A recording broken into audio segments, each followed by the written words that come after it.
नमस्कार। स्वागत है आप सभी का मेरे एच.एस. भारद्वाज यूट्यूब चैनल पर।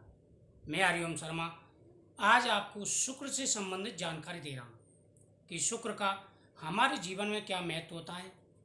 शुक्र हमें किस किस चीज़ की कामयाबी दिलाता है। अगर शुक्र अशुभ हो तो क्या फल देता है और शुक्र शुभ हो तो क्या हमें शुभ फल देता है। शुक्र दैत्यों के गुरु हैं। आपने सुना भी होगा शुक्राचार्य, उन्हीं को शुक्र ग्रह कहते हैं। यह भृगु जी के पुत्र हैं। ब्राह्मण इनकी जाति है। अश्व इनकी सवारी है। यह राजसी गुण के स्वामी हैं, रजोगुणी हैं। रजोगुणी का मतलब यह है कि इंसान के ग्रस्त जीवन में कामयाब, मतलब एक ग्रस्त जीवन में काम आने वाली वस्तु है, काम आने वाला प्रत्येक कार्य ग्रस्त जीवन में, जैसे संतान है, धन है, विदेश जाने के योग हैं, आदमी साहित्य कला की तरफ रुचि रखता है, धार्मिक प्रगति का होता है, भगवान के प्रति उसकी श्रद्धा भाव होती है, तो इंसान अंधविश्वासी भी हो जाता है, बुद्धि भी भ्रमित हो जाती है। कई ऐसे कार्य हैं जो शुक्र के कार्य क्षेत्र में आते हैं। जिस इंसान के लिए शुक्र शुभ स्थिति में हो, इंसान तरक्की पर तरक्की करता है, अच्छा अभिनेता बन जाता है, एक्टर बन जाता है, कला क्षेत्र में उसको बहुत महारत हासिल होती है, नृत्य गीत संगीत हर चीज में रुचि होती है उसकी। तो शुक्र हमारे जीवन में महत्वपूर्ण स्थान रखता है। दोस्तों, अगर शुक्र प्रथम स्थान में हो, इंसान के प्रथम स्थान में शुक्र होता है, कई बार ऐसा होता है कि यह जैसे शत्रु राशि, जैसे सूर्य और चंद्र को ये अपना शत्रु मानते हैं।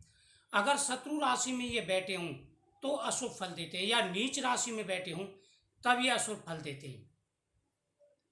शुक्र अगर प्रथम भाव में हो तो इंसान का शरीर स्वस्थ होता है, सुंदर होता है, इंसान कला में निपुण होता है, इंसान एक्टर बनता है, इंसान के अंदर एक जज्बा आता है, इंसान हर क्षेत्र में कामयाब होता है, उसका हृदय बहुत ही दयालु और पवित्र होता है।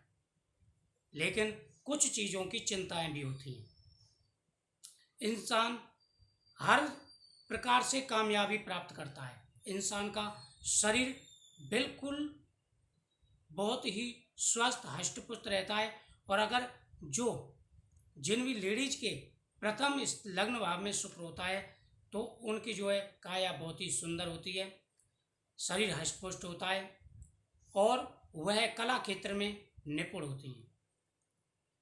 शुक्र अगर द्वितीय भाव में हो तो इंसान को धन का बड़ा लाभ होता है, इंसान को दूसरों के द्वारा धन लाभ प्राप्त होता है और इंसान को धन की चिंता भी रहती है।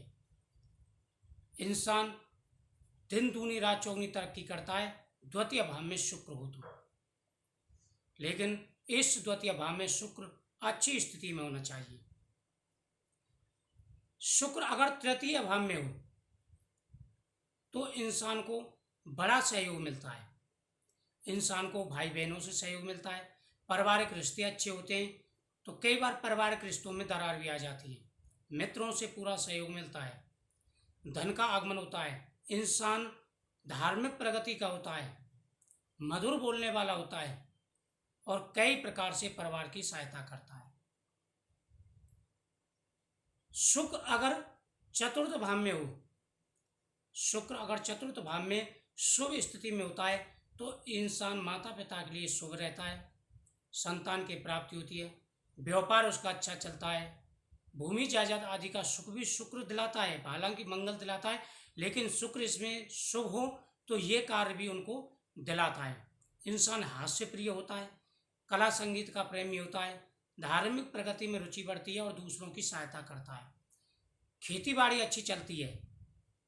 लेकिन अगर शुक्र इसमें नीच स्थिति में हो तो इन्हीं कार्यों में विघ्न आते हैं, इंसान को रोग आदि रहता है, माता पिता को उसकी टेंशन रहती है या माता पिता के लिए वो परेशानी खड़ी करता है, कई प्रकार की परेशानियां आती हैं। शुक्र अगर पंचम भाव में हो, पंचम भाव का शुक्र बहुत ही शुभ होता है। पंचम भाव में अगर शुक्र इंसान की में आ जाए तो ये समझ लिए इंसान को बड़ी कामयाबी मिलती है, इंसान को पुत्र और पुत्री दोनों की प्राप्ति होती है, इंसान कला प्रेमी होता है, संगीत प्रेमी होता है और सबसे बड़ा महत्व यह है पंचम स्थान में शुक्र आने से इंसान का जो हृदय है वो परिवर्तन होता है। यानी दूसरों के प्रति अगर आप कुछ भी उनसे मीठा बोल देंगे इंसान से, तो वह दूसरों की सहायता करने के लिए तत्पर तैयार हो जाती है। पुत्र की प्राप्ति की में कोई बाधा नहीं आती।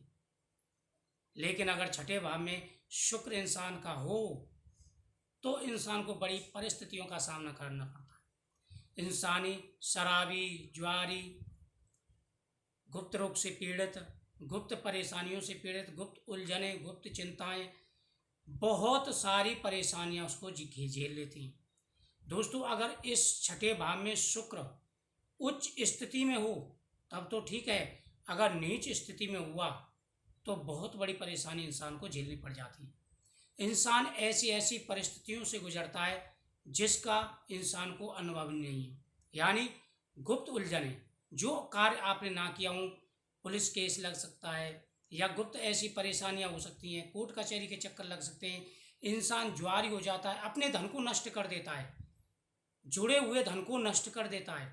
हर प्रकार की परेशानियां, मुसीबतें इंसान को झेलनी पड़ जाती हैं। और उदर रोग से, कंठ रोग से इंसान पीड़ित हो जाता है। तो इस स्थिति का बड़ा आकलन करवाना चाहिए कि शुक्र आपका छठे भाव में तो नहीं है।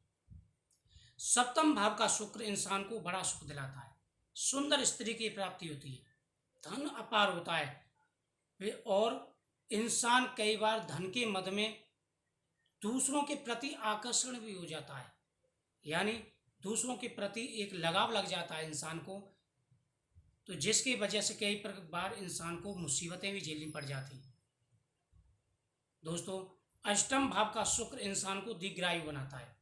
अगर अष्टम भाव में शुक्र है तो इंसान की आयु दीर्घ होती है, शत्रुओं पर विजय प्राप्त करता है, विदेश जाने के योग बनते हैं, और अपने कार्य में निरंतर लगा रहता है इंसान। जो कई बार इस स्थिति अष्टम भाव में इंसान को कई बीमारियों से जूझना भी पड़ जाता है। अब बात करते हैं नवें भाव की।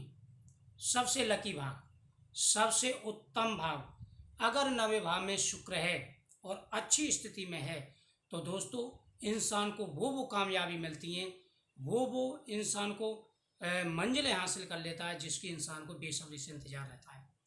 अपार धन आता है, भाग्योदय होता है, विदेश का पूरा योग बन जाता है, इंसान को तरक्की पर तरक्की मिल जाती है, कामयाबी पर कामयाबी मिलती है, इंसान अच्छा एक्टर बन जाता है, इंसान को इतना धन प्राप्त होता है कि जिसकी कोई उम्मीद भी ना हो। एक तरह से भाग्य स्थान होता है, और इंसान का कर्म भाव होता है। ये इंसान अपने कर्म में लगा रहता है, कर्म के प्रति बड़ा इंसान जो है आत्म प्रभावी होता है। तो ये नवा जो भाव है ये इंसान का बड़ा महत्वपूर्ण भाव है।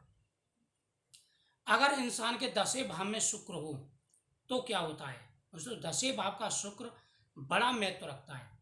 दसवां भाव जो होता है, दसम भाव, वह केंद्र भाव भी होता है, और दूसरा दसम भाव व्यापारिक स्थिति का बड़ा आकलन, व्यापार का होता है, पिता का होता है, विदेश गमन का होता है, सरकारी नौकरी का होता है, प्राइवेट नौकरी का होता है, बिजनेस का होता है। ये दसम भाव हमारा ये स्थितियां अनुभव तय करता है। अगर शुक्र इसमें शुभ स्थिति में है तो इंसान का व्यापार अच्छा चलता है, नौकरी उसकी अच्छी लगती है, और इंसान जो है प्राइवेट नौकरी में अच्छी तरक्की करता है, अपने बिजनेस में इंसान तरक्की करता है, विदेश के द्वारा विदेश के योग बनते हो, विदेश में जाकर के धन भी अच्छा अर्जित करता है, लेकिन उसको हर समय टेंशन भी लगी रहती है। दसम भाव का शुक्र इंसान को चिंता भी दिलाता है, वो हर समय धन और पुत्र की कामना में लगा रहता है, पिता की टेंशन में लगा रहता है। अगर एकादश भाव का शुक्र इंसान का हो तो इंसान को भाग्यशाली बनाता है, धन के साथ साथ कुछ चिंताएं भी इंसान को आ जाती हैं।